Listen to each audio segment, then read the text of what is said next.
తదనంతరం ధర్మరాజు గారు సమస్త పాపములను హరించగలిగినటువంటి కథని నాకు తెలియచేయవలసినది అని ప్రార్థన చేస్తే భీష్మాచార్యుల వారు చెప్తున్నారు, ఒకానొకప్పుడు ఆ హిమవత్ పర్వత ప్రాంతంలో బంగారం తాపినటువంటి ప్రదేశంలో పులితోలు కట్టుకొని సర్పములను ఆభరణములుగా కలిగినటువంటి మహాదేవుడైనటువంటి పరమేశ్వరుడు సమస్త భూతగణముల చేత, విద్యాధరుల చేత, సాధ్యుల చేత, మునివరుల చేత పరివేష్టింపబడి ఉన్నాడు. అటువంటి సమయంలో పుణ్య నదులన్నీ కూడా, దిక్కులన్నీ కూడా స్త్రీల రూపాన్ని పొంది వచ్చి ఆయనని సేవిస్తున్నాయి. అటువంటి సమయంలో శుభప్రదమైనటువంటి రూపం కలిగి ఆ విశేషమైనటువంటి అలంకారమును ధరించి ఉన్నటువంటి పార్వతీదేవి వెనక నుంచి వచ్చి హేళగా శంకరుడి యొక్క 2 నేత్రములను పువ్వుల వంటి తన నేత్రములతో పల్లవపాణి ఆ చేతులతో కప్పింది, మూసింది. ఆవిడేదో క్రీడార్థంగా వినోదార్థంగా మూసింది. అంత తెలియనిదా కాదు, శివవైభవాన్ని లోకానికి ప్రకాశింపచేయాలని అనుకుంటుంది తల్లి జ్ఞానప్రసూనాంబ. కాబట్టి ఆ తల్లి ఆ శంకరుడి యొక్క 2 కన్నులు వెనక నుంచి వచ్చి చిరునవ్వుతో చేతులతో మూసింది. మూసేటప్పటికీ వెంటనే జగత్తంతా కూడా సూర్యుడు, చంద్రుడు, నక్షత్రములు, అగ్ని లేనిదై పెనుచీకటిలో మునిగిపోయింది. మునిగిపోయేటప్పటికీ ప్రాణికోటులన్నీ కూడా తల్లడిల్లిపోయాయి. ఇవి గమనించినటువంటి పార్వతీదేవి ఆశ్చర్యపోతుండగా లోకంలో ఉండేటటువంటి ప్రాణులను కాపాడడం కోసం పరమేశ్వరుడు 3వ కన్ను తెరిచాడు. వెంటనే ఆ కంటిలోంచి వచ్చినటువంటి మంటలు ఆ కొండనంతటినీ కూడా కమ్ముకున్నాయి. అప్పుడు పార్వతీదేవి వెంటనే శంకరుడి యొక్క పాదముల దగ్గర నమస్కారం చేసింది. నమస్కారం చేసి శంకరుణ్ణి ఆమె ప్రశ్నించింది, అసలు నేను ఏదో హేళగా క్రీడగా మీ 2 నయనములను మూసినంత మాత్రం చేత లోకంలో ఇంత కారు చీకట్లు అలుముకున్నాయి కదా, దీనికి కారణం ఏమిటి అని అడిగింది. అడిగితే ఈ లోకంలో ఉన్నవన్నీ నా స్వరూపాలే, నాకు ఏది కలుగుతుందో అదే లోకాలకు కలుగుతుంది. నేను కానిదేం లేదు కదా పార్వతి, అన్నీ నేనే ఉన్నాను. నా 2 కన్నులు మూస్తే లోకమంతటా చీకటి అయిపోతుంది. కన్నులు మూసుకుంటే చీకటి, నేను కన్నులు మూసుకుంటే లోకమంతా మూసేసుకున్నట్టే, అందుకని చీకటి అయిపోయింది. ఇది నేను కానిదేదీ లేదు సుమా అన్న విషయం నిరూపణం చేస్తోంది.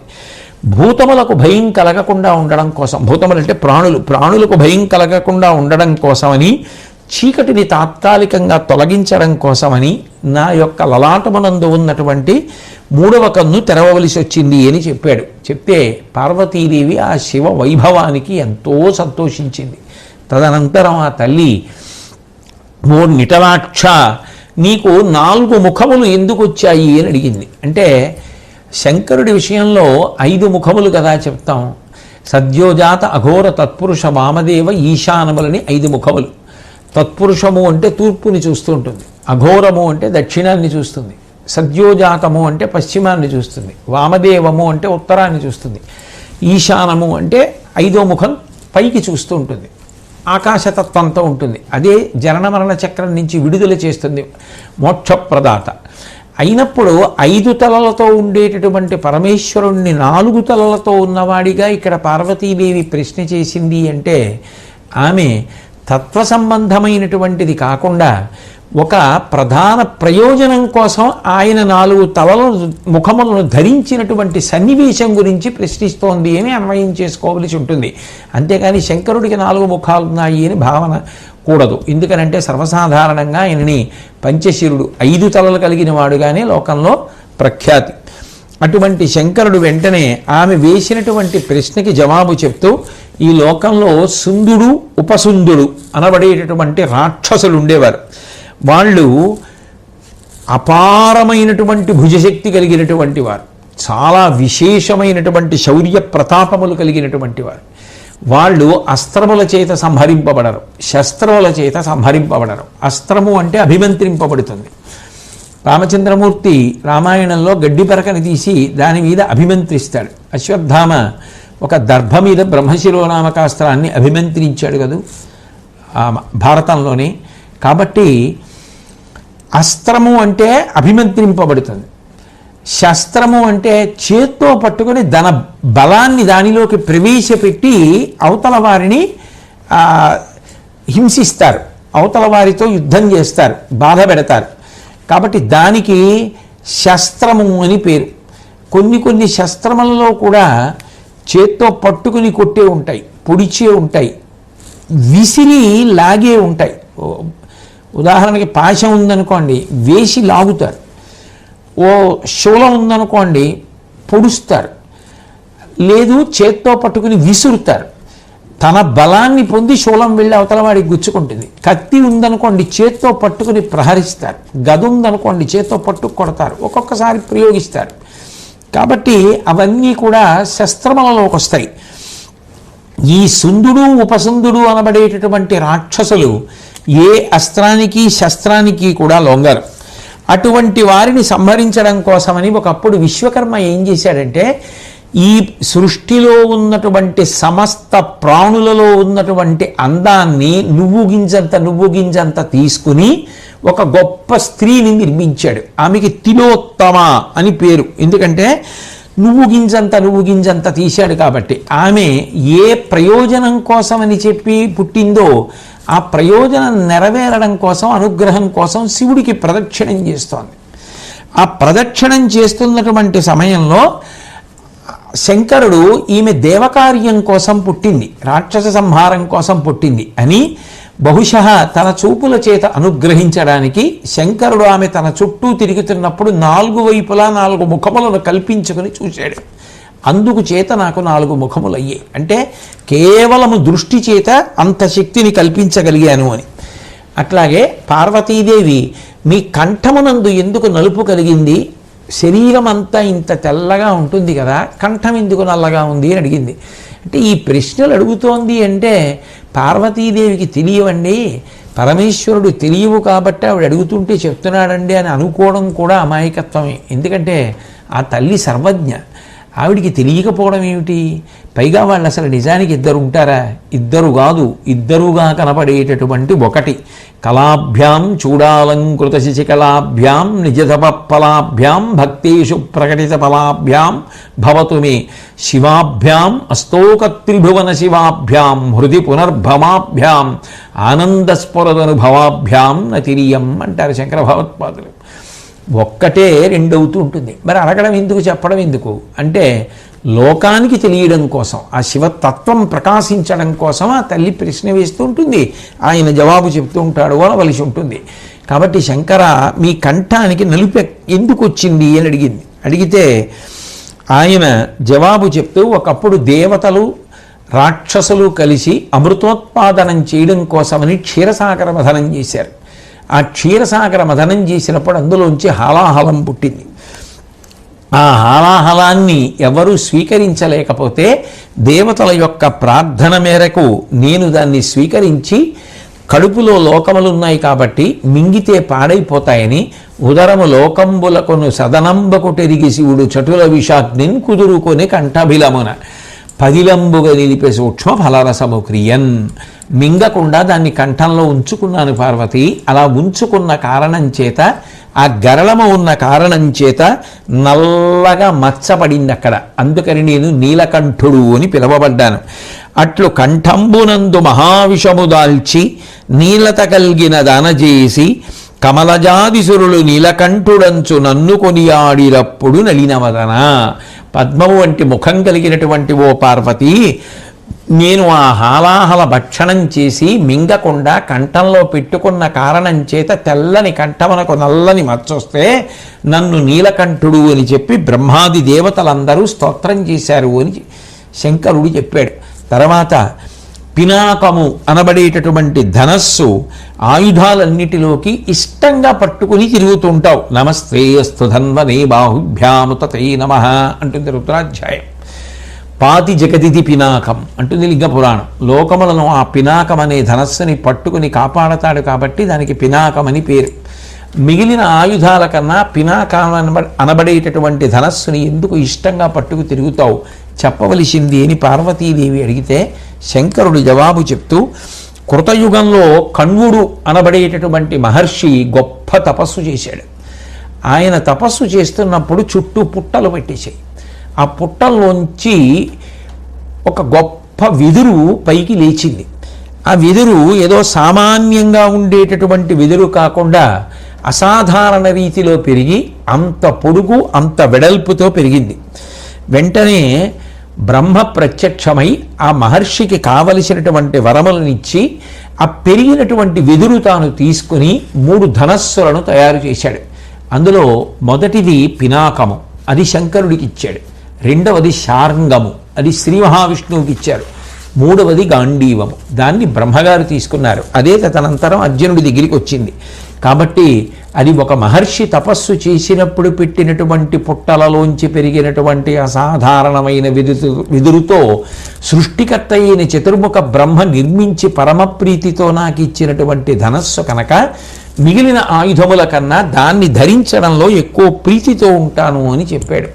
తర్వాత పార్వతీదేవి వినిగిరి తనూజ పెరవాహనములనొల్లక వృషంబు అఖిలేశ్వర నిమ్మనమున గైకొని ఎక్కుదు వినగానే వలతు చెప్పవే కారణమున్. అన్నిటికన్నా ఎన్నో వాహనాలు లోకంలో ఉన్నాయి, మీరు తలుచుకుంటే లోట. కానీ ఒక ఎద్దుని వాహనంగా చేసుకుని తిరుగుతుంటారు శంకర, కారణం ఏమిటి చెప్పవలసింది అని అడిగింది. అడిగితే ఇతపూర్వం అనుశాసనిక ప్రబంధంలో గోమహాత్మ్యంలో భీష్మాచార్యులు వారు చెప్పినటువంటి విషయాన్ని శంకరుడు తిరిగి చెప్తూ, ఒకప్పుడు హిమవత్పర్వత ప్రాంతంలో నేను కూర్చుని తపస్సు చేస్తుంటే కొన్ని ఆవులు నా చుట్టూ చేరే.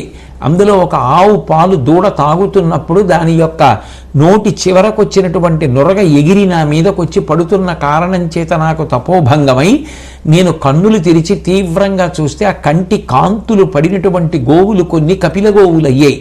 ఆ సమయంలో చతుర్ముఖ బ్రహ్మగారు పరిగెత్తుకొచ్చి నన్ను సంప్రీతుణ్ణి చేసి నాకు ఒక వృషభాన్ని దానం చేసి సంతోషపెట్టాడు. ఆ వృషభాన్ని స్వీకరించి దాన్ని వాహనంగా చేసుకున్నాను, అదే పతాకంలో ముద్రగా తీసుకున్నాను. కాబట్టి నేను వృషభ కేతనుండయ్యాను, వృషభ వాహనుండయ్యాను. అంత సంతోషంతో బ్రహ్మగారిచ్చినటువంటి ఆ ఎద్దుని వాహనంగా చేసుకున్నాను. అందుకని నాకు ఆ వృషభం అంటే చాలా ఇష్టం, దాన్ని వాహనంగా చేసుకున్నాను అని పార్వతీదేవికి తెలియచేశాడు. అట్లాగే శ్మశానంలో మీరు నివసించడానికి కారణం ఏమిటి?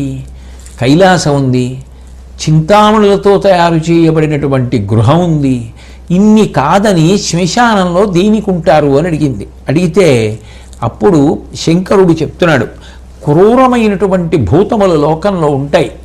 తెల్లవారి పూజ చేస్తే అంటే అలా ఉత్తిష్టంతో భూత పిశాచాహ అని అక్కడ ఎవరో కూర్చోపోతే వాళ్ళ ఏమంటే మీరు అక్కడ లేవండి అంటావా? కాబట్టి క్రూరభూతములు ఉంటాయి లోకంలో, అవి అంతటా తిరుగుతూ ఉంటాయి. అట్లా తిరుగుతున్నవి జనులను నశింపచేయడం మొదలుపెట్టాయి. అప్పుడు సృష్టికర్త అయినటువంటి బ్రహ్మగారు నా దగ్గరికి వచ్చి పార్వతి అడిగాడు, ఈ క్రూరభూతములు లోకులను పాడి చేస్తున్నాయి, అవి లోకులను నశింపచేస్తున్నాయి, వాళ్ళ ధర్మకార్యాలకే అడ్డొస్తాయి.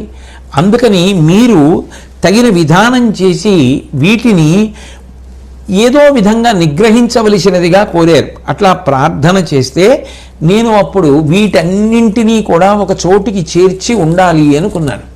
వీటన్నింటినీ, ఈ ఉగ్రభూతాలని, ఇటువంటి వాటిని అన్నింటినీ, క్రూరభూతాలని ఒక చోటికి చేర్చాలి. ఎక్కడ ఉంటే బాగుంటుంది, నేను ఎక్కడ కూర్చుని వీటన్నింటినీ ఎక్కడ కూర్చోబెట్టుకుంటే బాగుంటుంది, ఇవి ఊరి మీద పడిపోయి ఎవరిని పాడు చేయకుండా అని ఆలోచించాను. ఆలోచిస్తే మోక్షపరులు శుచిస్థానముగా ప్రశంస సైదురు విజనతత్వ విశేషమెరిగి కాన ఇంపై శ్మశానంబు మానసమున నొలసే కావున అయ్యడ నునికి కలిగే. మోక్షాన్ని కోరుకునేటటువంటి వారు ఏ విధమైనటువంటి తపోభంగానికి అవకాశం లేకుండా, ప్రాణం పోయిన తర్వాత తీసుకురాబడే వాళ్ళే కానీ ప్రాణం ఉండగా సరదాగా పెడదామని వచ్చేవాళ్ళు ఎవరు అక్కడ ఉండరు. కాబట్టి ప్రశాంతంగా ఉంటుంది. కాబట్టి శ్మశానం కన్నా పవిత్రమైన ప్రదేశం ఏమిటి, అక్కడ కూర్చుందామని అనుకున్నాను. అచటనయుండి లోకములనన్నిటిని ఆత్మదలంచి రక్షసేయుచు విహరింతు భూతచయమొక్కట కూడి చెరించుచున్కికిన్ ప్రచుర కుతూహలుండనయి రాగము పొందుదు అట్లుగాన నాక అచటు నివాసమయ్యే వినుమన్యతలంబులు దనిపోలునే. శ్మశానంలో ఉండడానికి కారణం ఏమిటి అంటే, ఈ భూతములనన్నింటినీ కూడా ఒక్క చోటికి చేర్చాలి అంటే అక్కడికి చేరిస్తే ఎవ్వరికీ ఇబ్బంది ఉండదు, అక్కడికి ఎవరు వచ్చేవాళ్ళు లేరు, ప్రాణం పోయిన వాళ్ళు అక్కడికి తీసుకొస్తారంతే. పైగా రాత్రి వేళ అక్కడికి ఎవరు వస్తారు?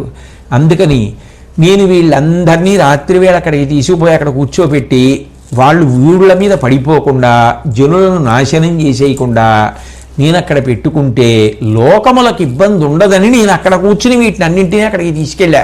అంతేకాని ఉత్తినే వెళ్ళి నేను శ్మశానంలో కూర్చోలేదు. అట్లా నేను కూర్చోకపోతే లోకములు నాశనం అయిపోతాయి. కాబట్టి ఈశ్వరుడు శ్మశానవాసి అంటే అయితే నాకేం నిన్న చింతామణి సౌధానికి పోతానని ఆయన లేచిపోయాడు అనుకోండి, ఈ అన్నవాడిని వెంటనే ఉగ్రభూతాలు వచ్చి మెడపీకేస్తాయి. కాబట్టి ఆయన ఉంటున్నాడు అంటే ఆయన సరదా కోసం కాదు, మన సంక్షేమం కోసం అని తెలుసుకోవాలి. మహాత్యాగి శంకరుడంటే. కాబట్టి అందుకు అక్కడ ఉంటున్నాను. ఇంకా విశేషం ఏమిటంటే పార్వతి, అన్ని భూతములు అక్కడ చాలా ప్రశాంతంగా ఉంటాయి. ఎందుకంటే నా దగ్గర అది ఉంది, వాడు పట్టుకుపోతాడేమో వీడు పట్టుకుపోతాడేమో ఈ గొడవ ఏం లేదుగా. అక్కడికి పూర్తిగా వైరాగ్యం వచ్చేస్తుంది. ఎందుకంటే నా శరీరం అనుకున్న శరీరం కూడా కాలిపోతుంది. అక్కడ ఇంకా ఏముంది దెబ్బలాడుకోవడానికి? అందరికీ ఉండేది ఏమిటంటే అయ్యో ఉన్న సమయం అంతా పాడు చేసేసుకున్నామే అని ఏడవడం ఒకటే ఉంటుంది. కాబట్టి వాళ్ళని ఓదార్చడానికో అవకాశం. అందుకని నేను అక్కడ ఉన్నాను. అక్కడ ఉండి అన్ని భూతములు అక్కడికే చేరుతాయి. కాబట్టి అక్కడ ఉన్నటువంటి సమస్త భూతములకు కూడా ఏ విధమైనటువంటి అరమరికలు లేకుండా చేరుతాయి. కాబట్టి అక్కడ ఉండి వీటన్నింటినీ నియంత్రిస్తున్నాను. కాబట్టి నాకది నివాస స్థానమైంది.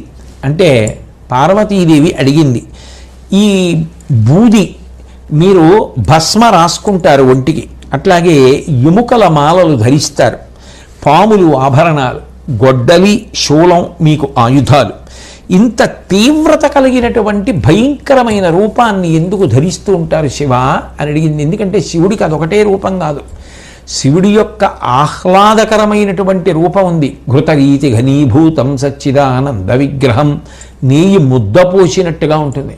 అప్రాకృత శరీరం తం అతిమన్మధరూపిణం, కోటి మన్మధుల లావణ్యంతో ప్రకాశిస్తూ ఉంటాడు.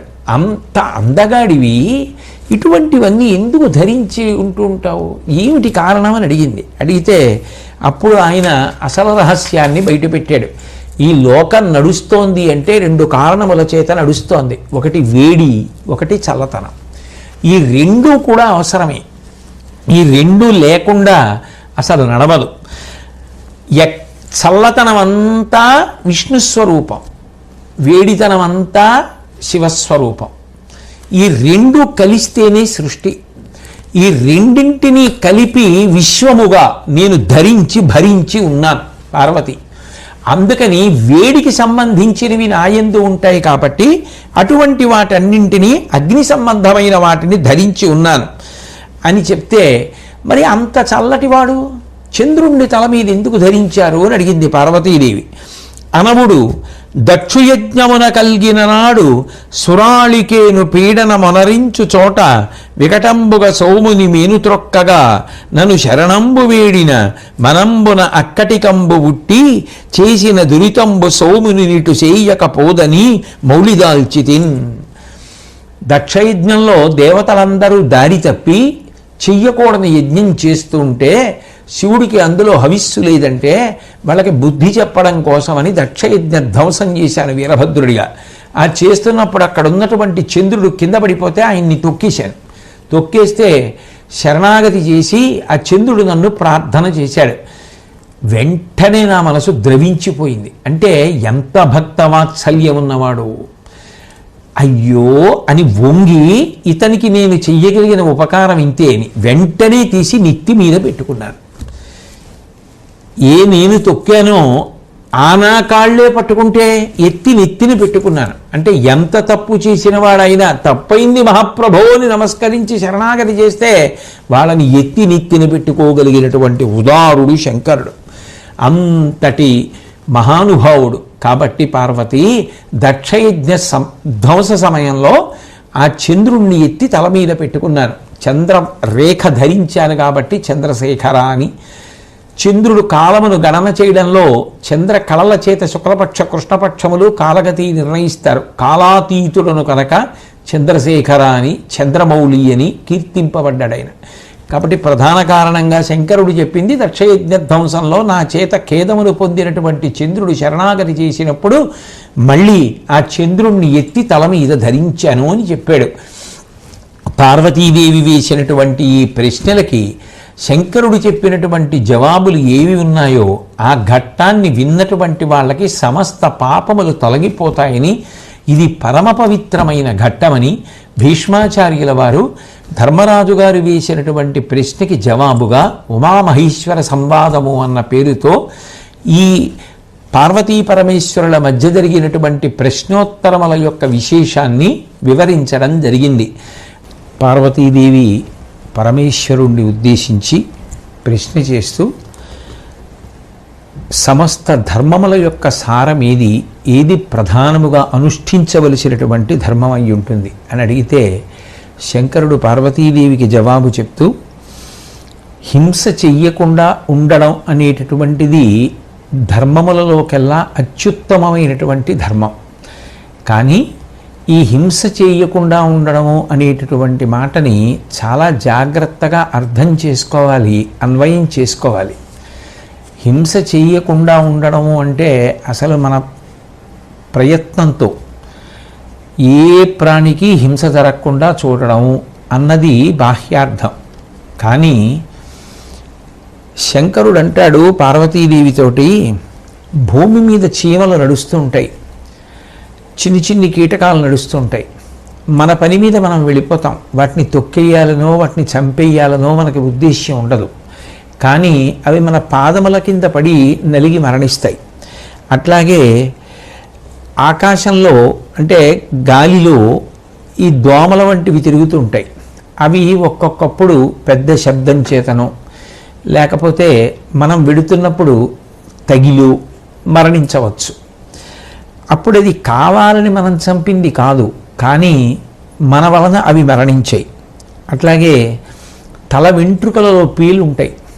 ఆ పేలు ఎక్కువైపోతే అవి నెత్తురు తాగుతాయి. ఒకటి, రెండు, తలలో చాలా ఇబ్బందిగా ఉంటుంది. అందుకని ఆ పేలు పోగొట్టుకోవడం కోసం వ్యక్తి ప్రయత్నం చేసి ఆ పేలని పోగొట్టుకుంటారు. అంటే ఆ పేలని చంపినందుకు ఆయనకి దోషం వస్తుందా? అట్లాగే బట్టలని ఆశ్రయించి ఒక రకమైనటువంటి చిన్ని చిన్ని కీటకాలు ఉంటాయి. అవి బట్టల్ని పాడు చేసేస్తుంటాయి. కాబట్టి బట్టల్ని కాపాడుకోవడం కోసమని ఆ బట్టల్ని దులపడము లేకపోతే అందులో ఏదైనా బాగా సుగంధభరితంగా ఉండేటటువంటి వస్తువులను ఉంచడం ద్వారా ఆ బట్టలకి పట్టేటటువంటి పేలు మరణించేటట్టుగా చూస్తారు. అది హింస కిందకు వస్తుందా అంటే శంకరుడు జవాబు చెప్తూ అవి హింస కిందకి రావు. ఎందుకని అంటే వాటిని చంపాలి అన్న ఉద్దేశ్యంతో ఏ ప్రయత్నము జరగలేదు. వ్యక్తి తన ప్రయత్నంలో తాను, తన కార్యక్రమంలో తాను చేయవలసిన పనులలో తాను నిమగ్నమై ఉన్నాడు. ఉండగా ఆయన ప్రయత్నం లేకుండా, ఆయన సంకల్పం లేకుండా, ఆయన చంపాలన్న ఇచ్చ ఆయనకి లేకపోయినా అనుకోకుండా జరిగినటువంటి హింస ఏది ఉందో అది హింస కిందకి రాదు. ఇంటిని శుభ్రంగా ఉంచుకోవాలి, చీపురు పెట్టి ఇల్లు తుడుచుకుంటారు. తుడిచినప్పుడు కొన్ని జీవులు మరణిస్తాయి, దానివల్ల దోషం రాదు. చాట పెట్టి చెరుగుతారు, అప్పుడు కొన్ని జీవులు మరణిస్తాయి, దాని వలన దోషమేం రాదు. వంట చేసుకుంటారు, చేసుకున్నప్పుడు అగ్నియందు పదార్థము తప్తమవుతుంటే కొన్ని జీవులు మరణిస్తాయి, దానివల్ల దోషం రాదు. ఎందుకని అంటే వ్యక్తి యొక్క ప్రయత్నం, అంటే వ్యక్తి ప్రత్యేకంగా దేనినో చంపాలి అన్న ఉద్దేశ్యంతో ఆయన ప్రవర్తించలేదు. ఆయన తన వంట తాను చేసుకుంటున్నాడు, తాను నడుస్తున్నాడు, తాను తిరుగుతున్నాడు. అవి అనుకోకుండా, ఆయన ప్రయత్నం లేకుండా అవి ఆయన వలన మరణించాయి. అందుకని అది హింస కిందకి రాదు. ఆ విషయాన్ని చాలా జాగ్రత్తగా అన్వయం చేయవలసి ఉంటుంది సుమా అని చెప్తూ, దైవాధీనంగా చనిపోతున్నటువంటి ప్రాణులు ఏవి ఉన్నాయో అందులో అహంకారరహితుడై తన ప్రయత్నం అందులో ఏమీ లేకపోతే పురుషుడికి అంటే వ్యక్తికి ఏ విధమైనటువంటి పాపము అంటదు అని చెప్తూ శంకరుడు కొన్ని గంభీరమైనటువంటి విషయాలు అహింస గురించి ప్రస్తావన చేశాడు. దివియలోబడు పురువు దివ్య ఎత్తిన వారిన్ పాపంబు వందునే ఓపి దున్న నాగేటి మొన చచ్చు నానావిధ ప్రాణులు అన్నరు పొందునే అఘము వారు తమ పనులు సేయ విధాతృవశమున ఆయువు తెగినట్టి జంతువులు సచ్చు నేను సంపితిమని ఇంచుకేనియు అహంకారంబు వారికి కలుగదు అట్లుగాన చూవి వారి కల్మషమొందదు పుణ్యపాపములకు బుద్ధి మూలమని శివుండు మరియునను హింసబోలనై అధిక ధర్మమైన విధము వినుము. పార్వతీదేవితో మాట్లాడుతూ చీకటి పడిపోయిన తరువాత గృహస్థు ఇంట్లో దీపాలు వెలిగించుకుంటాడు. దీపాలు వెలిగిస్తే ఆ దీపం ఏదో తినే పదార్థం అనుకుని ఈ రెక్కల పురుగులు వచ్చి ఆ దీపం మీద పడతాయి. పడినప్పుడు ఎన్నో దీపపు పురుగులు మరణిస్తుంటాయి. దీపపు పురుగుల్ని చంపుదామని దీపం పెట్టాడా, చీకటి పడిపోయింది కాబట్టి ఇంట్లో వెలుగు ఉండాలని దీపం పెట్టుకున్నాడా? ఇంట్లో వెలుగు కోసం దీపం పెట్టుకున్నాడు తప్ప దీపపు పురుగుల్ని చంపడం వ్యక్తి ఉద్దేశ్యం కాదు. అందుకని ఆ దీపము మీద పడి అన్ని పురుగులు మరణించినా దాని వలన దోషం ఆ దీపం పెట్టిన వారికి రాలేదు. అట్లాగే రైతు భూమి దున్ని పంట వేసి ఎందరికో అన్నాన్ని అందించడం కోసమని ప్రయత్నం చేస్తూ ఉంటాడు. ఆ నాగలి పట్టుకుని భూమిని దున్నుతున్నప్పుడు ఆ నాగేటి చాలు భూమి లోపలికి చొచ్చుకుపోయి ముందుకి కదిలినటువంటి కారణం చేత ఎన్నో ప్రాణులు మరణిస్తూ ఉంటాయి. అక్కడ వానపావులు ఉంటాయి, ఏవో కీటకాలు ఉంటాయి. ఇవన్నీ కూడా నాగేటి చాలు తగిలి మరణిస్తుంటాయి ఆ ఒరిపిడికి. అంత మాత్రం చేత అదంతా జీవహింసా దోషం కింద రైతుకు పడుతుందా? ఆయన వాటిని చంపడం కోసం పొలం దున్నలేదు, పంట పండించుకోవడం కోసం పొలం దున్నాడు. ఆయన ప్రయత్నంలో ఆయన ఉండగా ఆయనకి చంపాలన్న బుద్ధి లేకపోయినా వాటి ఆయుర్దాయం అయిపోయి అవి మరణించడానికి అది కారణమైంది. అందులో వ్యక్తి ప్రమేయం లేదు కాబట్టి వ్యక్తి హింస చేసినట్టు శాస్త్రమునందు స్వీకరించరు పార్వతి. వేరొక విషయం ప్రధానమైనది గుర్తుపెట్టుకోవలసినది ఏది అంటే పుణ్యపాపములకు బుద్ధి మూలమని శివుండు. ఎప్పుడైనా సరే ఒక ప్రాణి మరణించింది అంటే అట్లా చంపాలన్న బుద్ధి ఈయనకి ఏమైనా ఉందా అన్నది చూస్తారు తప్ప ఆయన ఏం చంపాలనుకోలేదు. ఆయన భూమి దున్నుతుంటే చనిపోతే, దీపం పెడితే చనిపోతే, ఇల్లు తుడుచుకుంటే చనిపోతే, వంట చేసుకుంటుంటే చనిపోతే ఆయన ఏం చేస్తాడు?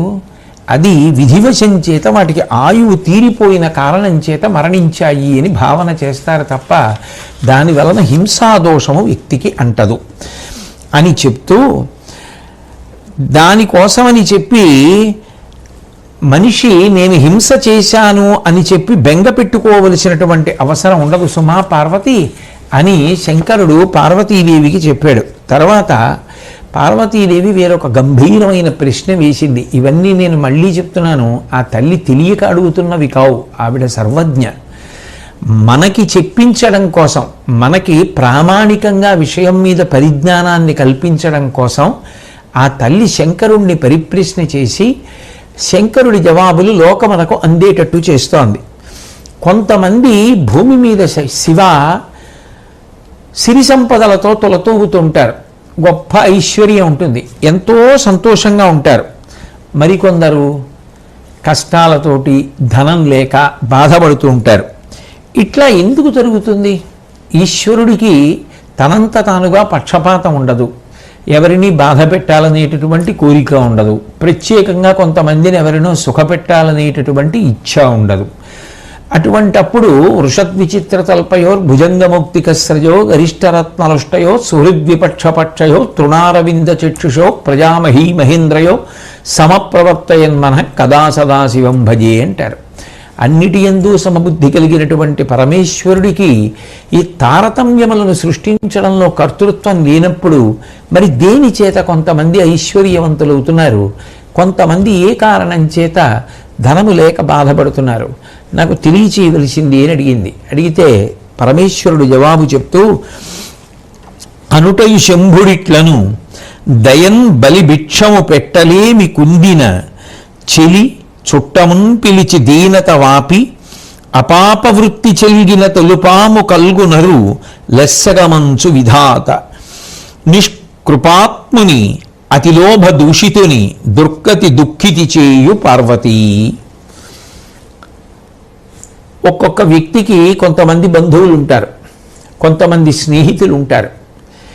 తన బంధువులలో ఎవరైనా లేదా తనకున్నటువంటి స్నేహితులలో ఎవరైనా భిక్ష ఇవ్వడానికి కూడా అవకాశం లేని స్థితిలో ఉండి, లేదా అతిథుల్ని కూడా పోషించలేనటువంటి స్థితిలో ఉండి, వచ్చినటువంటి యాచకులకు ఏమీ ఇవ్వలేనటువంటి స్థితిలో ఉంటే అటువంటి వారిని సమాదరించి తన దగ్గరకు తీసుకువచ్చి తనకున్నటువంటి ఐశ్వర్యంతో వారికి కావలసినటువంటి కుదురు, అంటే వాళ్ళకి సమర్థత కలిగేటట్టుగా ప్రయత్నం చేసిన వాడు ఎవరుంటాడో వాడు అటువంటి ప్రయత్నం చేసి ఉన్నవాడు కాబట్టి తరువాతి జన్మలో గొప్ప ఐశ్వర్యాన్ని పొందుతాడు. ఎందుకని అంటే ఆయన స్వచ్ఛందంగా, అయ్యో పాపం వాళ్ళు కష్టంలో ఉన్నారే, తినడానికి లేదే, ఒకళ్ళకి పెట్టలేకపోతున్నారే, బాధపడుతున్నారే అని చేరదీసి మన స్నేహితుడు కదా, మన బంధువు కదా అని ఎవరు పోషించారో, ఎవరు ఊరట కల్పించారో, ఎవరు అటువంటి వారికి చేయూతనిచ్చారో అటువంటి వారు తరువాతి జన్మల యందు గొప్ప ఐశ్వర్యవంతులవుతారు. వారి దగ్గర ఉన్నది కానీ దయలేనటువంటి వారై, పరమ లుబ్ధులై, ఎవరికీ ఏమీ పెట్టకుండా ఇదంతా మన వెంట వచ్చేస్తుంది అనుకున్నట్లుగా అంతా తనకే దక్కాలనేటటువంటి భావన చేత దాచుకుని ఎదుటివాడు కష్టపడుతున్నా కూడా ఆదుకోవడానికి సిద్ధపడనటువంటి వాడు ఎవరుంటాడో వాడు ఉత్తర జన్మల యందు దరిద్రుడవుతాడు, కష్టపడతాడు. కాబట్టి ఈ తారతమ్యం ఎందువల్ల వచ్చింది అంటే చేసిన కర్మ వలన వచ్చింది తప్ప ఈశ్వరుడి యొక్క పక్షపాతము వలన రాలేదు. కాబట్టి విను, అలుకయు కూర్మియు లేవనవద్య యజ్జనములందును విధికిన్ మును చేసిన కర్మము ఫలమనుభవ గోచరము చేయు అంతియు తరితో. పరమేశ్వరుడికి ప్రత్యేకంగా ప్రేమ లేదు, పరమేశ్వరుడికి ప్రత్యేకంగా ఎవరి యందు కోపము లేదు. కానీ తారతమ్యములు ఎందుకు ఏర్పడుతున్నాయి అంటే చేసినటువంటి కర్మ వలన ఏర్పడుతున్నాయి. అందుకే కష్టంలో ఉన్న ఉత్తమ కర్మలు చేసుకుంటూ వెళ్ళిన వాళ్ళు, తాము చెయ్యగలిగినటువంటి పుణ్యం చెయ్యగలిగినటువంటి వాళ్ళు ఉత్తరోత్తర జన్మల యందు తప్పకుండా ఐశ్వర్యవంతులవుతారు, ఈశ్వరానుగ్రహమునకు పాత్రులవుతారు. ఒక్కొక్కసారి పరమేశ్వరుడు అనుగ్రహించిన నాడు వారి ఆ దారిద్ర్యము అక్కడితో పరిసమాప్తమైపోయి వారు ఇక్కడే ఈ జన్మలోని ఐశ్వర్యవంతులు కావచ్చు. కాబట్టి శంకరుడు పార్వతీదేవితో మాట్లాడుతూ, ఆయాసపడకుండనర్ధంబు చేరుడు వారు పాత్రజనంబు దార పిలిచి తొలుమేను వెట్టిన ఎలగు దయాఢ్యులు ధనసిద్ధి బహుళ ప్రయత్నమున కలుగు మనుజులు పూర్వజన్మమున అర్ధులు తమ్ము నడుగా దాపక ఇచ్చినట్టి వారలు ఆయాసమునను విత్తాగమం బెడలెడు జనులు ముందరి పుట్టువన కృపా విహీనులై యాచకుల నలయించి పిదప నిడని లోభులు ముడిసి ధనేశుడగు నరుండు ప్రాయంబున కీడ గంటడగి తొంటి భవమున ఈగికి తొడగినతడు. పరమేశ్వరుడు అనేకమైనటువంటి తారతమ్యములను చూపిస్తున్నాడు. కొంతమంది కొన్ని రకాలుగా విభవాన్ని పొందుతుంటారు. ఇలా ఎందుకు వస్తూ ఉంటుంది ఈ భేదం అన్నదానికి ఆయన కారణం చెప్పాడు. చెప్పి 4గా విభాగం చేసి మాట్లాడుతున్నాడు. అందులో కొంతమంది ఎక్కువ శ్రమ పడవలసినటువంటి అవసరం లేకుండా వాళ్ళు ఏ కార్యక్రమాన్ని ప్రారంభం చేసినా దాని వలన విశేషమైనటువంటి లబ్ధి పొంది గొప్ప ఐశ్వర్యాన్ని పొందుతూ ఉంటారు. అట్లా వాళ్ళు ఎక్కువ కష్టపడవలసిన అవసరం లేకుండా కించిత్ ప్రయత్నంతో ఎక్కువ ఐశ్వర్యాన్ని పొందగలగడానికి వాళ్ళకి బాగా కలిసి వచ్చిందండి అంటారు. అట్లా కలిసి రావడానికి కారణం ఏమిటి అంటే వారు గత జన్మలో తమంత తాముగాని లేని వారిని ఆదరించి దగ్గరికి తీసి వారికి పోషణ కల్పించినటువంటి వారు. కాబట్టి వాళ్ళకి ఈ జన్మలో భగవంతుడు కించిత్ ప్రయత్నంతో కలిసి వచ్చేటట్టుగా చేస్తాడు. ఇక 2వ వారు ఉంటారు, వాళ్ళు కొంచెం కష్టపడి ధనాన్ని సంపాదిస్తారు, కష్టపడతారు, ధనాన్ని కూడా అట్లాగే పొందుతారు. అట్లా పొందడానికి కారణం ఏమిటి అంటే గత జన్మలలో తమ దగ్గరకు వచ్చి ఈ సహాయం చేసి పెట్టండి అని యాచించినటువంటి వారిని రేపు చేస్తాను, ఏదో ఓ వారం పోయాక కనపడండి, నెల పోయాక కనపడండి అని తిప్పకుండా తమకు తోచినంత సహాయాన్ని ఆ వచ్చినటువంటి వారికి చేసిన వారెవరు అంటే వారంతట వారుగా పిలిచి చేసిన వారు కాదు, కానీ వచ్చిన వారికి మాత్రం లేదనకుండా సహాయం చేసినవారు. అటువంటి వారెవరుంటారో వారికి చేసిన ప్రయత్నములు సిద్ధిస్తాయి. కొద్దిగా కష్టపడవలసి ఉంటుంది, కానీ కష్టము ఫలితాన్ని ఇస్తుంది. వాళ్ళు నష్టపోవడం, బాధపడిపోవడం, ఉన్నది పోవడం ఇట్లాంటి బాధలు వారికి ఉండకుండా వాళ్ళు సంతోషంగా ఉంటారు.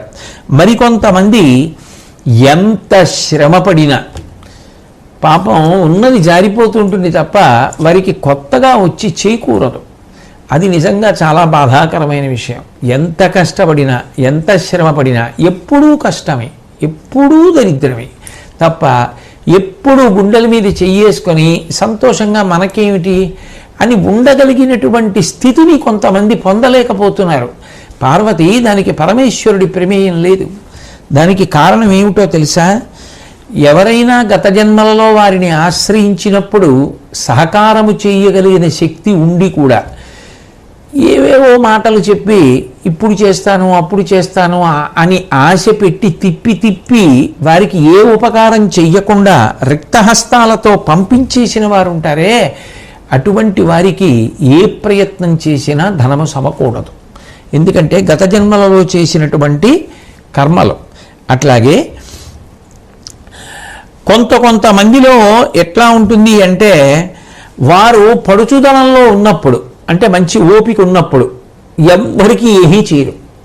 అమ్మో దాచుకోవాలి వార్ధక్యం వస్తుంది అని దాచుకుని వార్ధక్యం వచ్చేసిన తర్వాత వచ్చే జన్మ వస్తుంది కదా, అయిపోతుంది కదా ఆయుర్దాయం అన్న భయంతోటో భక్తితోటో అప్పుడు తెలియడం వల్ల, వినడం వల్ల, చదవడం వల్ల మార్పు వచ్చో వృద్ధాప్యంలో ఇతరులకు సహకారం చేస్తారు. అటువంటి వారు ఆ తరువాతి జన్మలో వృద్ధాప్యంలో బాగా కలిసి వచ్చే ఐశ్వర్యవంతులు అవుతారు. వాళ్ళకి ఒంట్లో ఓపిక ఉండగా మాత్రం వారికి అంతా కలిసి రాదు. కాబట్టి పార్వతి జనులు 4 రకాలుగా ఐశ్వర్య విషయంలో భేదాన్ని పొందుతున్నారు. అంతేకాదు ఏ విషయంలో ఎవరు ఎటువంటి కర్మ చేశారో వారు ఉత్తర జన్మలో దాని విషయంలో తగిన ఫలితాన్నే పొందుతూ ఉంటారు. అంటే మనిషి పొందేటటువంటి ప్రయోజనమునకు కర్మ ప్రధానమైనదై ఉంటుంది. ఆ పైన భక్తి, ఆ పైన ఈశ్వరానుగ్రహము ఎప్పుడూ కాపాడుతూ ఉంటాయి. విను సౌభాగ్య సమేతుడు ముని నిజ దారైక పరుడు ముందటి జన్మంబున భార్యకు ప్రీతి ఒనర్పని మనుజుడు శుభగతా విరహితత పొందున్.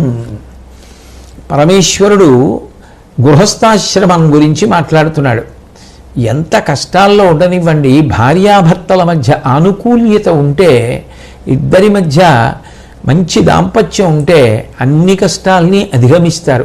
ఒకరికి ఒకరు ఓదార్పై శాంతి స్థానములై నిలబడతారు. అందుకే విను సౌభాగ్య సమేతుడు మును నిజదారైక పరుడు. క్రిందటి జన్మలో ఎవరు ఏకపత్నీ వ్రతుడై ఉంటాడో, తన భార్య యందు మాత్రమే తన కామమును ఉంచుకుంటాడో అటువంటి వ్యక్తి ఆ పైన వచ్చేటటువంటి జన్మలో అనుకూలవతి అయినటువంటి భార్యని, అందగత్తెని భార్యగా పొందుతాడు. ఇక్కడ ఒక విషయాన్ని జాగ్రత్తగా గమనించవలసి ఉంటుంది. అందగత్తెని భార్యగా పొందడము అనేటటువంటి మాట ఊళ్ళో అందరికీ అందంగా కనపడాలి అని కాదు సిద్ధాంతం. ఏ భర్తకి ఆయన భార్య అందగత్తెగా కనపడితే చాలు. అంతేకాని ఊళ్ళో వాళ్ళందరికీ అందగత్తెగా కనపడడం ఎందుకు, కనపడకపోవడం ఎందుకు? అది కాదు అనుకూల దాంపత్యం అంటే. అనుకూల దాంపత్యం అంటే వ్యక్తికి తన భార్య యందు ప్రేమ, ఆయనకి తన భార్య అందంగా కనపడితే చాలు. అట్లా అర్థం చేసుకోవాలి తప్ప దానికి విపరీతార్థాలు తీసి ఆలోచన చేయకూడదు. కాబట్టి ముందటి జన్మంబున భార్యకు ప్రీతి ఒనర్పని మనుజుడు శుభగతా విరహతత పొందున్. ఎవరైతే గత జన్మలలో భార్య యందు ఆనుకూల్యత లేకుండా, ఏకపత్నీవ్రతుడు కాకుండా ఆమె మనస్సు ఖేదమును పొందేటట్టుగా ప్రవర్తిస్తాడో వాడు ఉత్తర జన్మల యందు సౌభాగ్యమును పొందలేడు. కాబట్టి ఏదైనా చేసిన కర్మమే ప్రధానమై ఉంటుంది. అయితే ఇక్కడ సర్వసాధారణంగా ఒక ప్రశ్న వస్తుంది, అప్పుడు కర్మయే గొప్పది కదా, ఇక పరమేశ్వరుడికి స్థానం ఎక్కడుంది? ఈ భక్తి ఎందుకు, ఈ పూజలు ఎందుకు, అసలు భగవంతుడిని ప్రార్థన చేయడం ఎందుకు, శరణాగతి చేయడం ఎందుకు? మనం గత జన్మలలో ఏం చేశామో ఆ కర్మలే ఫలితాన్ని ఇస్తున్నాయి. ఇక పరమేశ్వరుడి జోక్యం ఏముంది అని మనకు ఒక అనుమానం వస్తుంది. కానీ ఒక విషయాన్ని జాగ్రత్తగా జ్ఞాపకం పెట్టుకోవాలి. గత జన్మలలో పాపకర్మలు చేసిన వాడైనా, దుఃఖమును అనుభవించవలసిన వాడైనా, ఈ జన్మలో పెద్దల వలన జాగ్రత్తగా శాస్త్రాన్ని తెలుసుకొని భగవంతుని యందు నిరతిశయ ప్రీతి ఎవరు పొందుతాడో వాడి విషయంలో భగవంతుడు కర్మ ఫలితాన్ని ఇచ్చేటప్పుడు రద్దయినా చేయగలడు, బాగా తగ్గించేయగలడు. లేకపోతే ఆపదామపహర్తారం దాతారం సర్వసంపదాం అన్న శ్లోకం ఎందుకు వస్తుంది? ఆపదలను తీసేసి దాని స్థానంలో సంపదలు ఇస్తాడు. నమ శివాభ్యాం అశుభాపహాభ్యాం, అశుభములను తీసేసి శుభములను ఇస్తాడు. ఎందుకు ఇస్తాడు అంటే ఈ జన్మలో గొప్ప భక్తి ఏర్పడింది అనుకోండి, వాడు ఇప్పుడు అంత మారి ఉన్నాడు, అప్పుడు చేశాడు నిజమే, ఇప్పుడు వాడికి కష్టం పెడితే వాడు నన్నే అడుగుతూ ఏడుస్తాడు, శివ ఈ కష్టం తట్టుకోలేకపోతున్నానంటాడు. అప్పుడు నేనే జోక్యం చేసుకోవాలి. అంత భక్తి ఏర్పడితే భగవంతుడు జోక్యం చేసుకుని ఆ కర్మ ఫలితాన్ని తగ్గిస్తాడు. పాము కరవవలసిన వాడిని చీమ కరిచి విడిచిపెడుతుంది. లేదు అసలు చీమ కూడా కరవవలసిన అవసరం లేదు అని కర్మ ఫలితాన్ని ఈశ్వరుడు రద్దు చేయగలడు. లేకపోతే అసలు ఈశ్వరారాధన, భక్తి, పూజ, ధర్మానుష్ఠానము, ఈశ్వరుని యందు ప్రీతి, శ్రద్ధ ఈ మాటలు ఫలితము లేనివైపోతాయి. కేవలం ఉత్తర జన్మల యందు మాత్రమే తప్ప ఇప్పుడు అవి నిన్ను రక్షించలేవు అన్న మాట అది ఊరట కల్పించేది కాదు. అట్లా అయితే భక్తుల చరిత్రలో భగవంతుడు జోక్యం చేసుకోవడం అన్న విషయానికి తావు ఉండదు. అందుకని కర్మ కన్నా భగవంతుని యొక్క స్థానము గొప్పది అని మాత్రం మనసులో నిలబెట్టుకుని ఉండాలి. అయితే శంకరుడు చెప్తున్నది సర్వసాధారణ సిద్ధాంతంగా ఉత్తమ కర్మలు ఉత్తమ ఫలితాలను ఇస్తాయి. అది తెలుసుకున్నప్పుడు కురు పుణ్య మహోరాత్రం. నువ్వు సుఖంగా ఉండాలి అనుకుంటే మంచి కర్మలు చేయి, మంచి పనులు చేసుకుంటూ వెడితే అవి ఉత్తర జన్మల్లో మంచి ఫలితాలు ఇస్తాయి. ఈ జన్మలో ఎలా సంతోషంగా ఉండాలనుకుంటున్నావో వచ్చే జన్మలో కూడా అలాగే అనుకుంటావు. ఈ జన్మతో మోక్షం వచ్చేస్తుందని విశ్వాసం ఏం లేదుగా. వచ్చే జన్మ ఉంటే అప్పుడు ఓ శరీరం ఉంటుంది, దానికి భార్య ఉంటుంది, పిల్లలు ఉంటారు, వాళ్ళని పోషించాలి, సంతోషంగా ఉండాలి, సుఖంగా ఉండాలి. ఏం అడ్డు పెట్టి ఇస్తానంటున్నాడు ఈశ్వరుడు? చేసిన పుణ్యం ఉంటే రక్షిస్తానంటున్నాడు, సుఖాన్ని ఇస్తానంటున్నాడు. అయినప్పుడు చెయ్యి, నువ్వు చెయ్యగలిగిన మంచి పనులు చేసుకుంటూ వెళ్ళు. భగవంతుడు నోరిచ్చాడు, భగవంతుని యొక్క నామం చెప్పు, మంచి మాటలు మాట్లాడు, చెయ్యగలిగిన మంచి పనులు చెయ్యి. అంతకన్నా ఏమిటి? దానివలన ఈశ్వరుడు నిన్ను ఎప్పుడూ సుఖంగా ఉండేటటువంటి ఫలితాలనే కల్పిస్తూ ఉంటాడు. కాబట్టి సనాతన ధర్మమునందు ప్రాణప్రదమైనటువంటి సిద్ధాంతము ఈ కర్మ సిద్ధాంతము, పునర్జన్మ సిద్ధాంతము. చేసినటువంటి కర్మల యొక్క ఫలితమును అనుభవించడం కొరకే జీవుడు శరీరాన్ని తీసుకుంటూ ఉంటాడు. ఆ శరీరాల్లో మళ్ళీ జీవుడు చేసిన కర్మల యొక్క ఫలితాన్ని అనుభవిస్తాడు. ఇది సనాతన ధర్మమునకు ప్రాణనాడి. దాని మీద ఆధారపడే మిగిలిన విషయాలన్నీ కూడా నడుస్తుంటాయి. ఎవరు చేసిన కర్మ వారు అనుభవింపక తప్పదన్న అన్నప్పుడు ఎవరికి వాడు తన నడవడిని నియంత్రించుకుంటాడు తప్ప నువ్వు ఏం చేసినా పర్వాలేదు అంటే మీరు సమాజంలో ఎలా శాంతిని స్థాపిస్తారు? అసలు అది ఎలా పొసగుతుంది? కాబట్టి కర్మ సిద్ధాంతము అంత ప్రాణప్రదమైనది. నిజానికి లోకశాంతి అందరూ కూడా భయభక్తులతో ప్రవర్తించడం అనేటటువంటిది పునర్జన్మ సిద్ధాంతం మీద ఆధారపడి ఉంటుంది.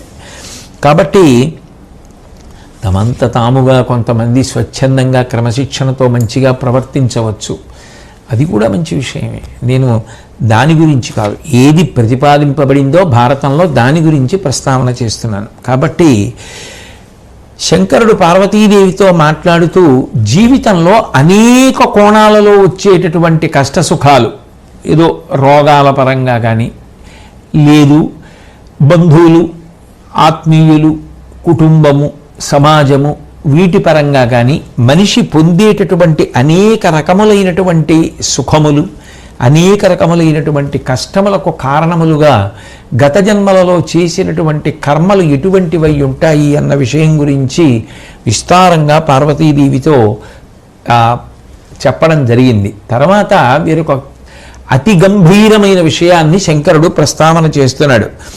అతివ కామకృతములైన కర్మంబుల ఫలములు అనుభవింపవలయు వినుమ అకామకృతము చెడుట కలుగు ప్రాయశ్చిత్తమాచరింప సంశయంబు వలదు. ప్రయత్నపూర్వకంగా బుద్ధిపూర్వకంగా కోరి అది చెయ్యాలి అని తాను అనుకుని చేసిన తప్పుకు ప్రాయశ్చిత్తము లేదు. మరి దేనికి ప్రాయశ్చిత్తం ఉన్నది? అకామకృతము చెడుట కలుగు ప్రాయశ్చిత్తం ఆచరింప. అది తనకి తెలియదు, చెయ్యకూడని పని అని తెలియక చేశాడు. లేదు, అది చెయ్యకూడని పని అని తెలిసినా పరాకుగా చేశాడు. పరాకుగా అంటే బుద్ధిపూర్వకంగా చేసింది కాదు, తన ప్రయత్నం లేకుండా జరిగింది. అంటే ఉదాహరణకు ఒక పరమ పవిత్రమైనటువంటి వస్తువు ఉంది, దానికి కాలు తగలకూడదని తెలుసు, కానీ పొరపాటున ఆయన ఏదో ఆదుర్దాలో ఏ పిల్లో ఓ పిల్లవాడో పసివాడు తెలియక ఎక్కడి నుంచో జారి పడిపోతాడేమో అని ఆదుర్దాలో పరిగెత్తికెళ్ళి వాడిని పట్టుకోవడంలో కాలు పరమ పవిత్రమైన దానికి తగిలింది.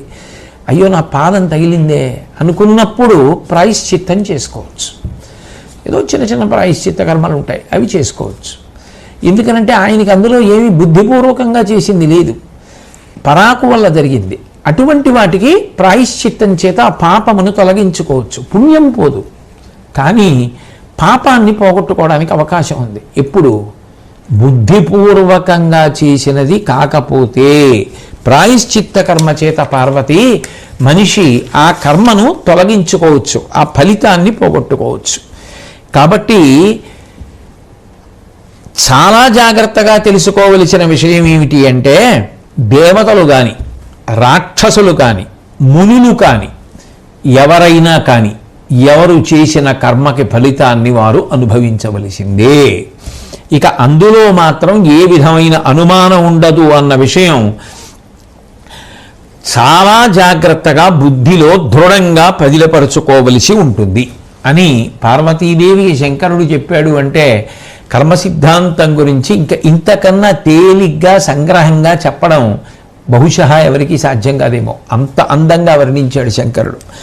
తరువాత పార్వతీదేవి మరణము అంటుంటారు కదా, చనిపోయింది ఆ ప్రాణి అంటారు కదా, ఆ చనిపోవడము అన్న మాటకు అర్థం ఏమిటి అని అడిగితే నిత్యుడాత్ముండు దేహమనిత్యము అతడు ముదిమి తెగులున వికృతమై అది వికలత పొందుటయు దాని తొరగి తా పోవునట్టి దశకు మరణమన్ వేరయ్యత్ తనులతాంగి.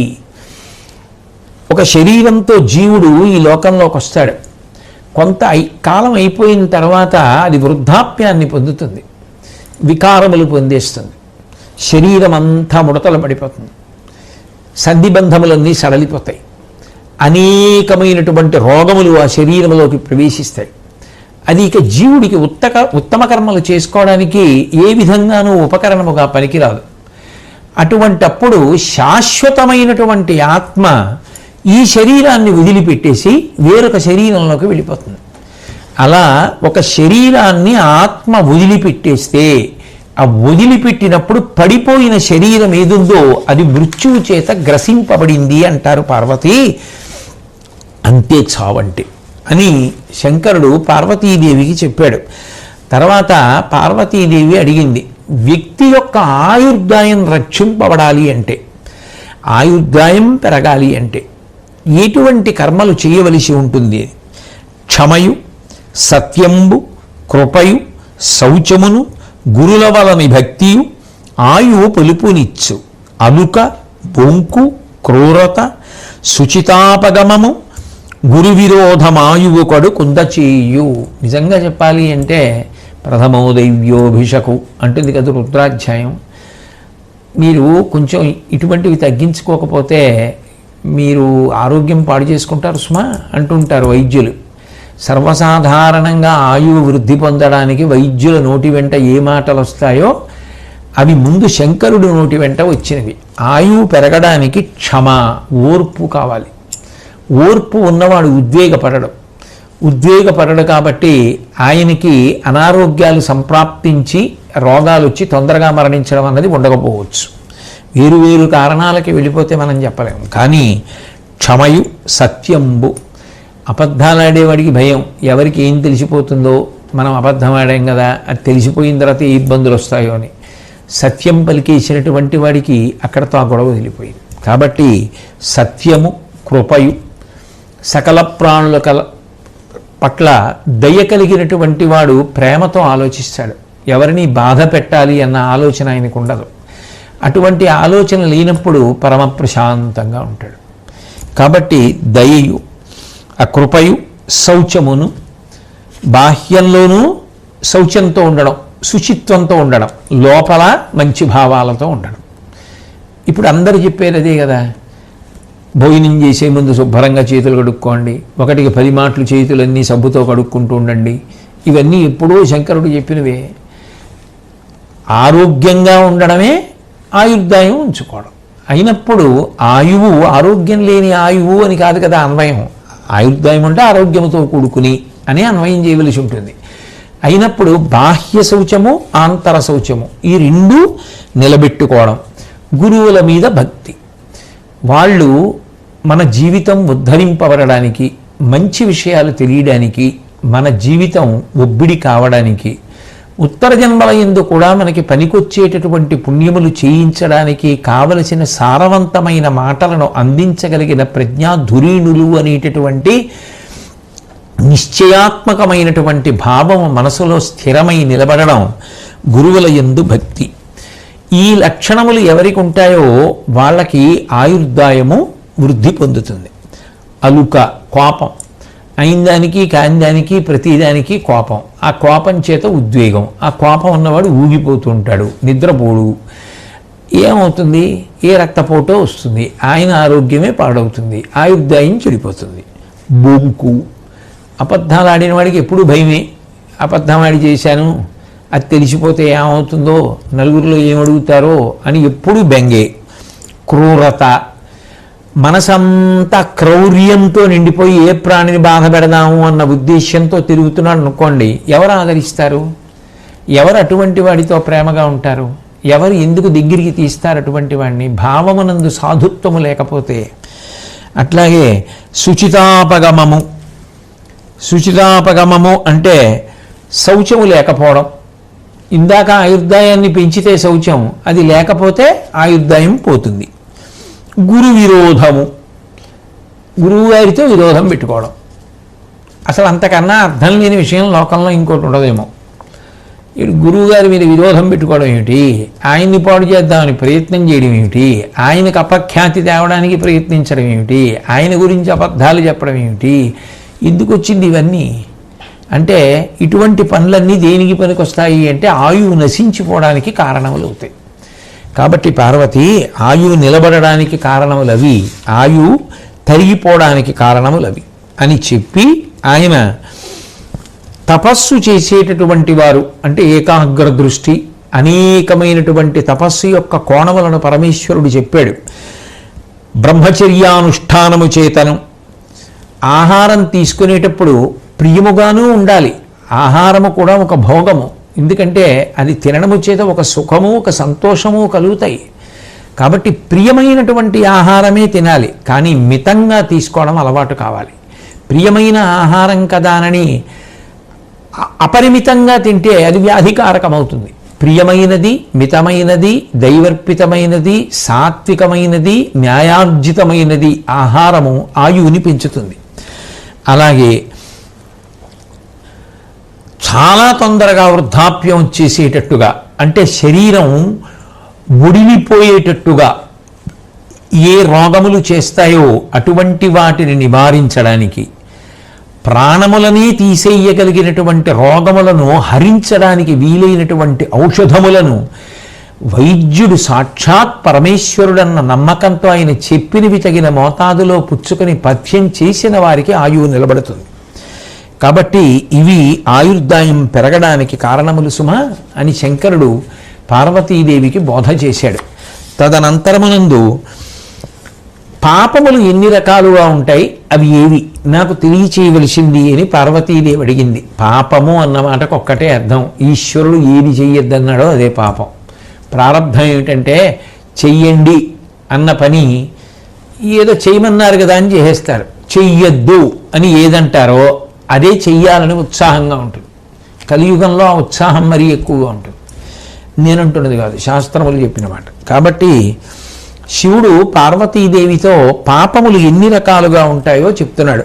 మానిని త్రివిధముల్ మానస వాచిక కాయికంబుల పాతకంబులు అందు పరధనాపేక్షణ పాపానుమోద ధర్మద్వేష ముఖములు మానసంబులు అనృత దారుణ భాషణాదులు వాచికములు వధంబును బంధమును అభక్ష భక్షణంబును అన్యభామారతము మద్యపానంబు మొదలైన పాపకృతులు కాయికంబులు విను అధికంబపేయపానమరి దుష్కృతంబులలోన నెల్లన్ పానమున నిందతో వచ్చు ప్రాణ గొడ్డములును చేటులు నరకాబ్ధి మునుగుటలును.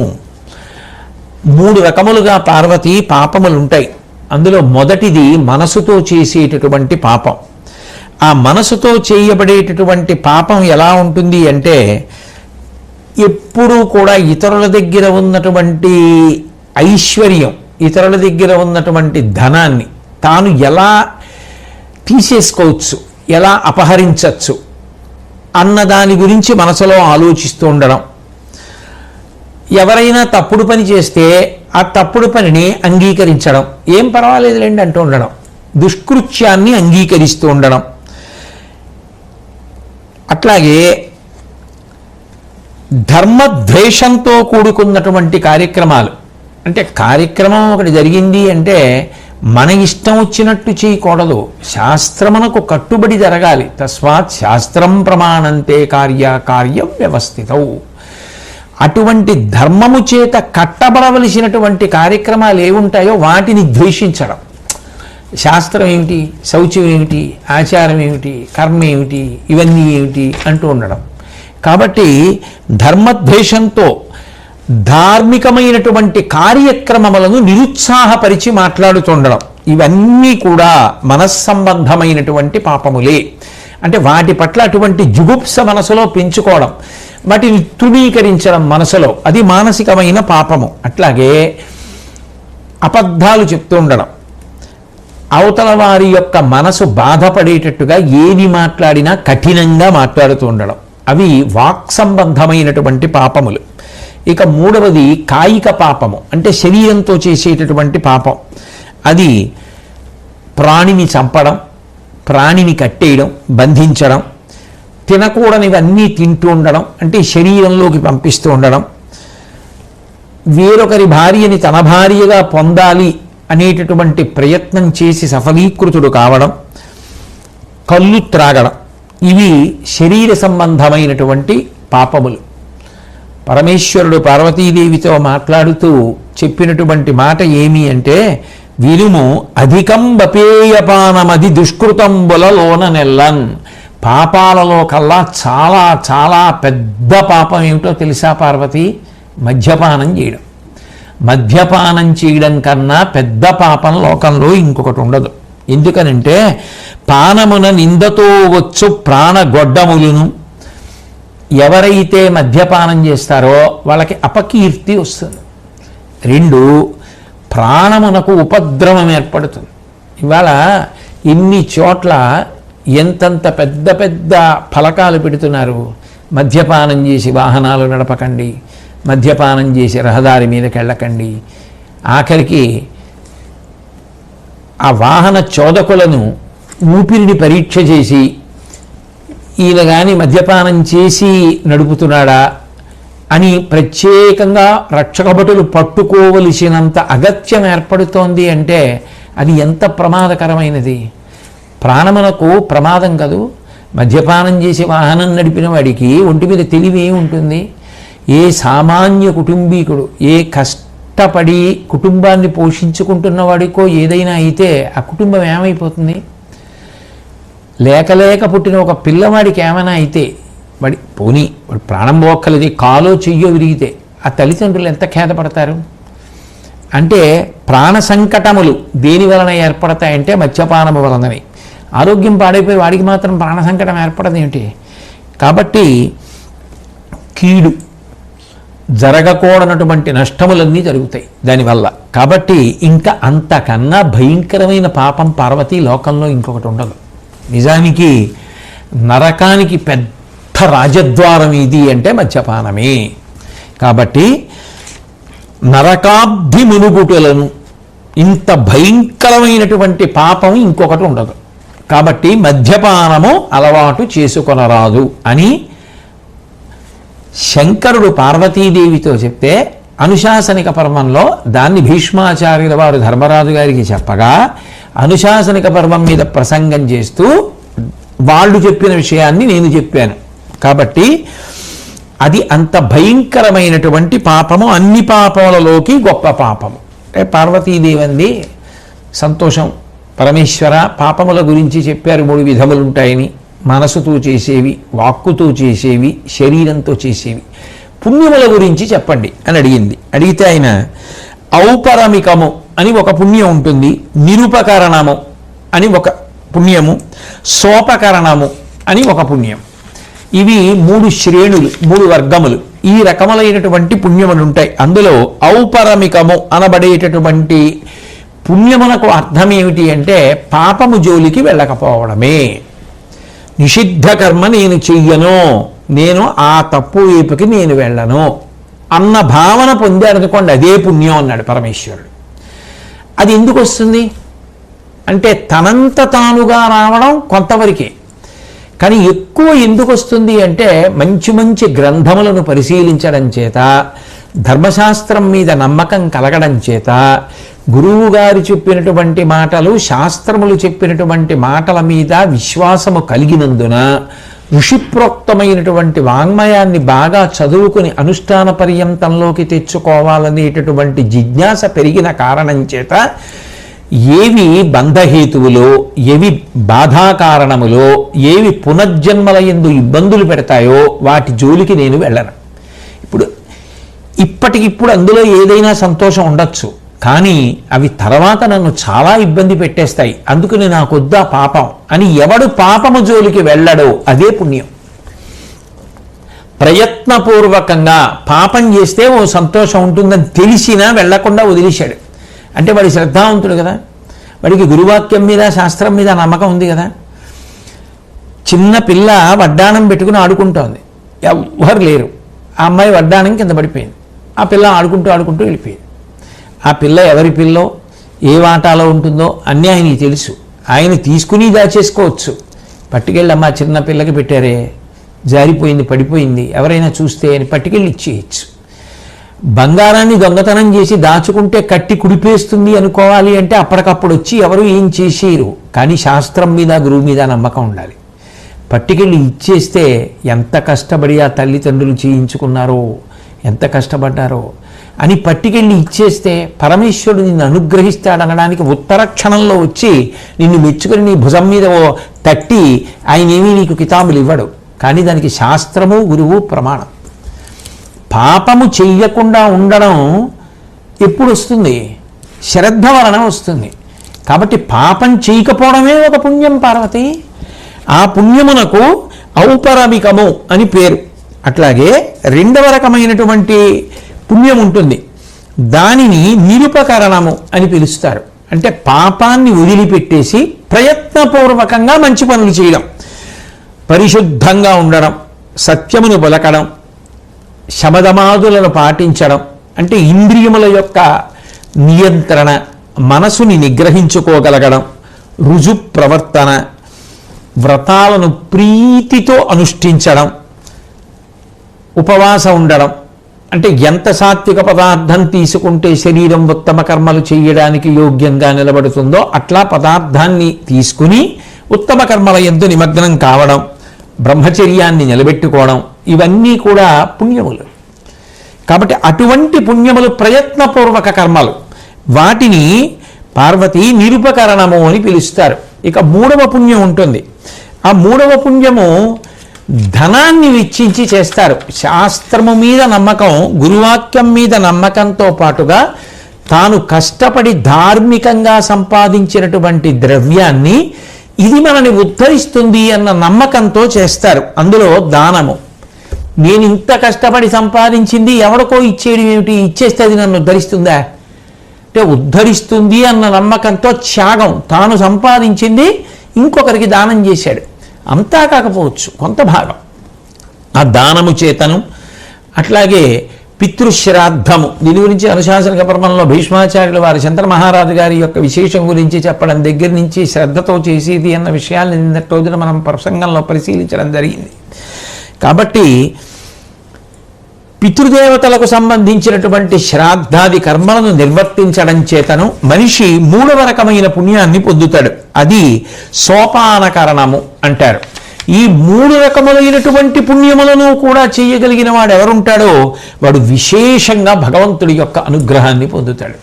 స్వస్తి.